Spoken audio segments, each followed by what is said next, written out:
every once in a while we see a movie that we watch a trailer and we're like, okay, this is an interesting idea. So I'll go, you go ahead and watch it because, well, you feel like the movie is a great idea.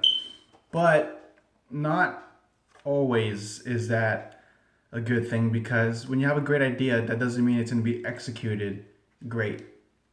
So I have an example of that, and it's a it's considered a horror movie, but I wouldn't really. I would more call it of a thriller, more action thriller than a horror movie. Like it has horror elements, but in my opinion, it's more action thriller, and that is The Purge.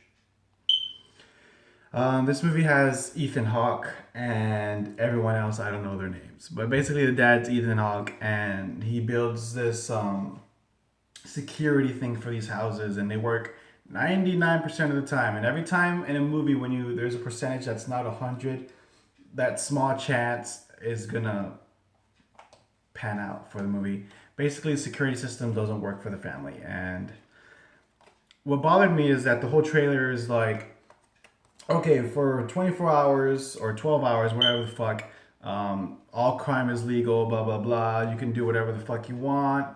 And basically, everyone just decides to kill each other because that's the only crime there is. Like, nobody bothers trying to pirate a movie or robbing a bank or stealing TVs at a Best Buy. Like, a lot of people just start killing each other. There's no other thing. Nobody does like creative crimes that's not killing. Well, stealing is not necessarily creative, but everything is just killing.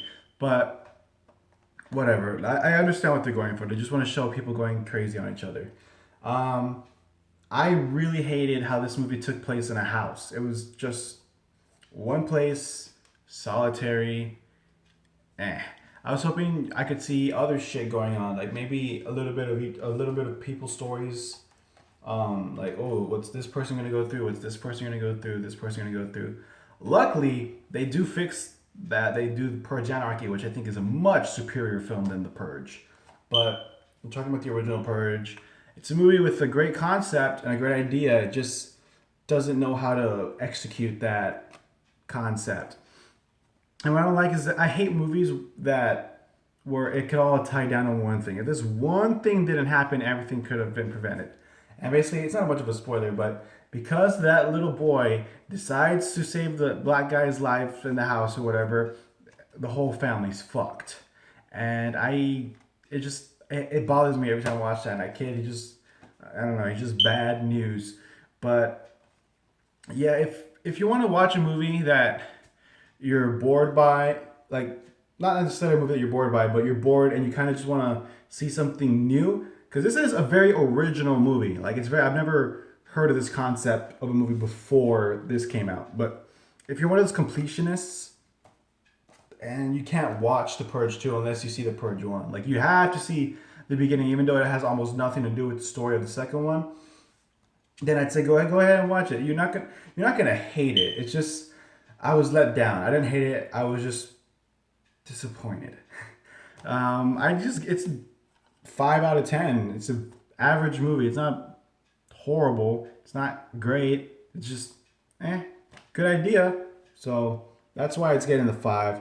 But for sure, if you watch this, you just have to go watch the second one because the second one's better in pretty much every way. It's fucking Grillo from like Frank Grillo. So yeah, watch the second one too. Third one, it's kind of stupid, but go ahead, dig into this franchise. There might be a fourth one. There's talks of a TV show. So yeah, go for it. The Purge.